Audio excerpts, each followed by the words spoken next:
Le pôle 7 de développement agricole regroupant les départements de l'Atlantique, du littoral, de l'Ouémé et du Mono sera bientôt doté de son plan de développement agricole PDAP. Les travaux devant conduire à l'élaboration du document ont été lancés en présence des acteurs des filières agricoles, des élus locaux et communaux, des partenaires techniques et financiers.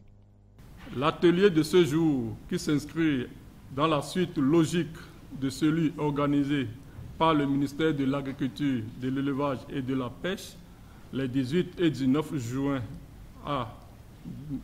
2018 à l'Infosec de Cotonou et qui a pour objectif d'informer les participants ici présents sur le processus d'élaboration du plan de développement agricole du pôle 7 qui regroupe les départements de l'Atlantique, du littoral, de l'Ouémé et du Mono. Le pôle 7 est l'un des pôles prioritaires dans les réformes enclenchées par le gouvernement pour la promotion des filières agricoles, regorge d'énormes potentialités selon le préfet de l'Atlantique, Jean-Claude Kodia. Le pôle de développement agricole 7 regroupe, comme vous le savez, 4 départements, 24 communes et près de 50% de la population du Bénin. Elle regorge aussi d'innombrables potentialités. À titre d'exemple, il renferme le plus dense complexe fluvio-lagunaire du sud Bénin et les vallées du Mono de l'Ouémé. Les communes de la plaine inondable du fleuve Ouémé constituent la zone à plus forte potentialité agricole du pôle.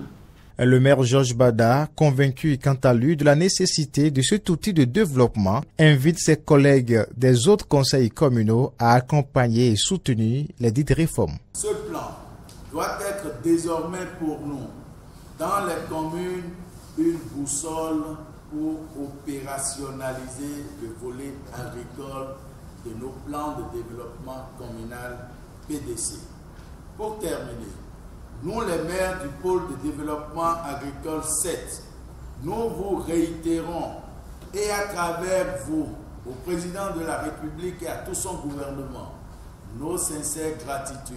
Le secrétaire général adjoint du ministère de l'Agriculture, Innocent Togla, représentant le ministre, a quant à lui reprécisé la mission des agences territoriales de développement tout en mettant l'accent sur les priorités du pôle 7 et l'utilité du plan de développement agricole. En ce qui concerne le pôle 7, où nous nous trouvons ce matin, les priorités seront accordées aux filières ananas, aquaculture, maraîchage, œufs de consommation, de palmiers à huile et que sais-je encore. Ces missions très nobles ne peuvent être réalisées dans une navigation à vue, surtout que le Bénin a adhéré à une gestion axée sur les résultats de développement durable. C'est pourquoi il est nécessaire de doter le pôle d'un outil de pilotage qu'est le plan de développement agricole. Outil de planification des activités et projets agricoles, ce plan sert également à mettre en cohérence les interventions des différents acteurs dans un même pôle agricole. L'élaboration de ce document est prévue pour prendre fin août 2018.